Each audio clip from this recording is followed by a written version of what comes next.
No matter how good engineer you are and how much you try to do the best, I think one day you'll end up like this. Now let's talk about refrigeration. This is a small commercial or a domestic unit. To investigate the compressor, you don't have to pull it out first. You have to check these 3 pins, the CSR. The CSR stands for commune, run and start winding.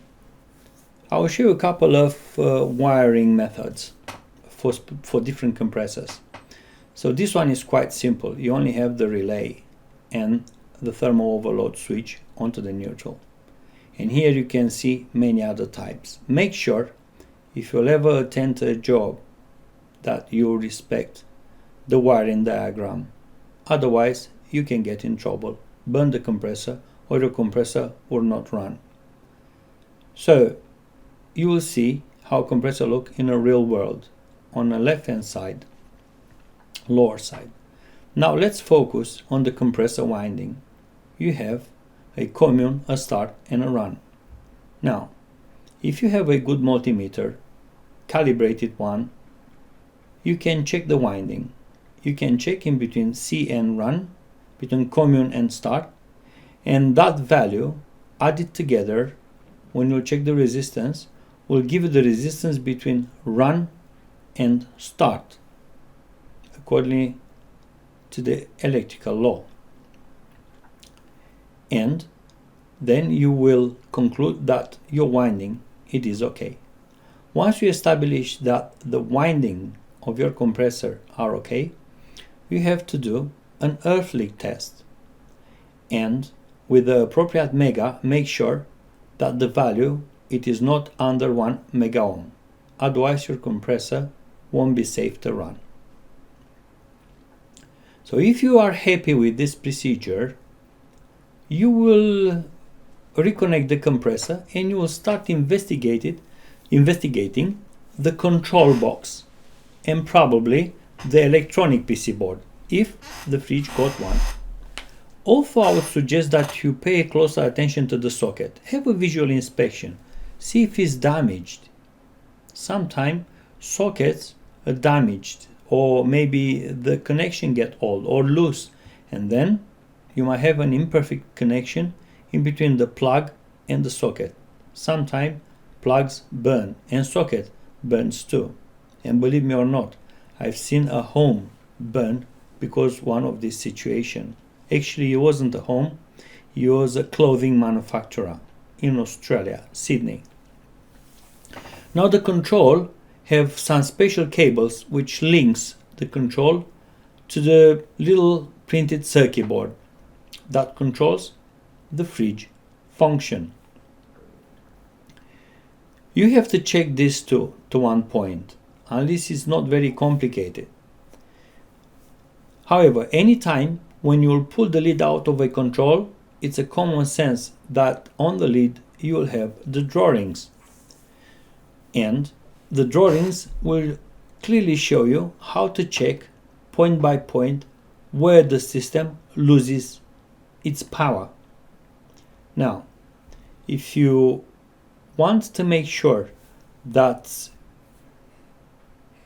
your job it is good and you're not compromising yourself, you have to investigate a little bit the ring circuit and to make sure that the client doesn't have a million items plugged into that ring circuit and the circuit breaker it pops out because it's too much load. Now, if your socket is okay, powered up, you check if you have power into the socket, and if the socket is alright.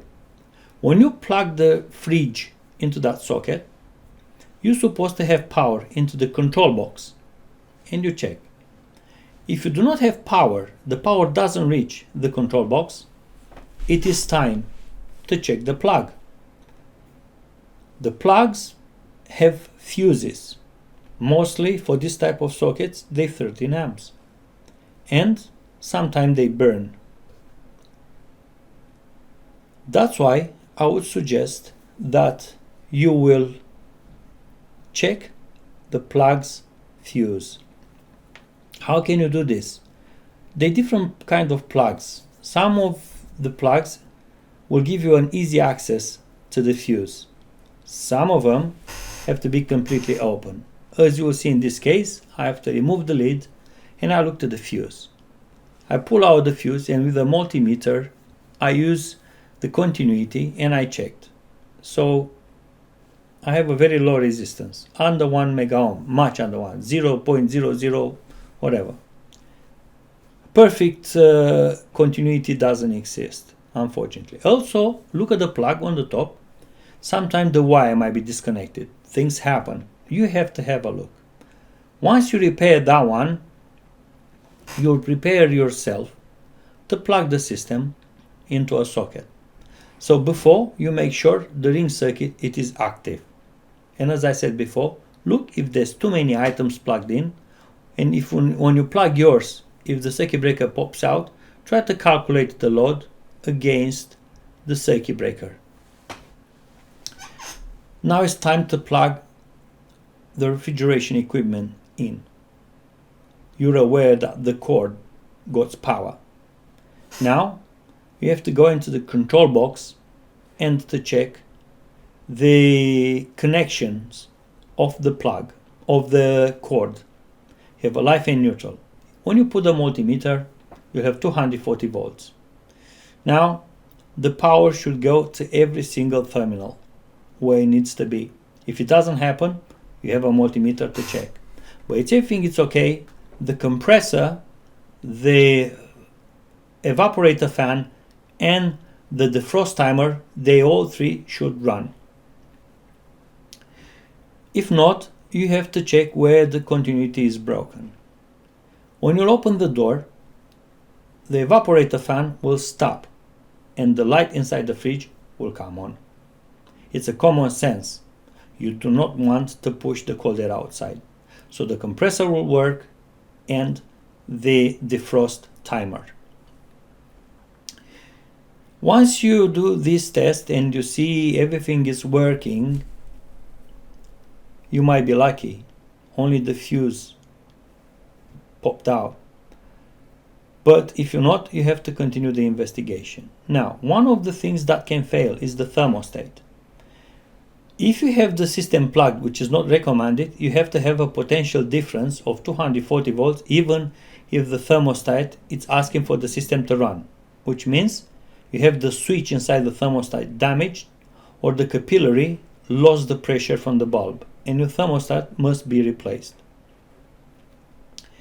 This is something that you really have to check, even if it is a little bit uncomfortable, because today it's more to open a fridge is plastic, which is secretly done with all the screws and switches and whatever done to fix the problem. So, see, one of the inconvenience here it is that all parts are connected to live and the thermostat disconnects the neutral. This is something which I personally do not like myself. I would like to be the other way around, to be everything to be connected to neutral and the thermostat to bring life into the system. I'll find it more safer. But the designer choose this way and we have to respect what the designer did. In fact, we are technicians. Now you will see on a red circle down, that's every single part which is part of the compressor. So this is only the electrical diagram, but in a real world, the capacitor, the thermal overload and the relay, they will all be on the compressor's body fitted. On these little 3 pins where you just checked the running winding and the starting winding. Now,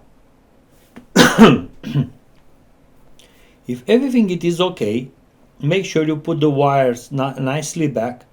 Make sure you don't leave any ends outside so someone can be injured. Make sure you put the earth, it's very important, otherwise people can be subject to electrocution, so you don't want that to happen. Clean your area and you fixed your job. So you fix your job and your refrigeration equipment can work for days, months, years. But sometimes bad things happen, and you have to be very careful here. You just fixed something based on a call put by a client which told you the compressor is not running. Now, after months or years, whatever, you have a refrigerant leak. Now this system, it is equipped with a low pressure switch, which will turn off the system to protect the compressor. What would the client do? It will tell you, oh, could you please come and fix my compressor because you fixed it last time. But he wouldn't know that last time was a complete different problem. So let's say you repaired the system, it's all good. It runs again. Put the refrigerant and did all like I explained to you in the previous video. Something else can happen in the future. Kind of, let's say, condenser fan. Because people do not maintain the condensers, the condenser fan need to cool his motor, but because the condenser is clogged, the motor overheat and the bearings will die. Then the pressure will increase because the condenser will go very hot and the HP will trigger another fault.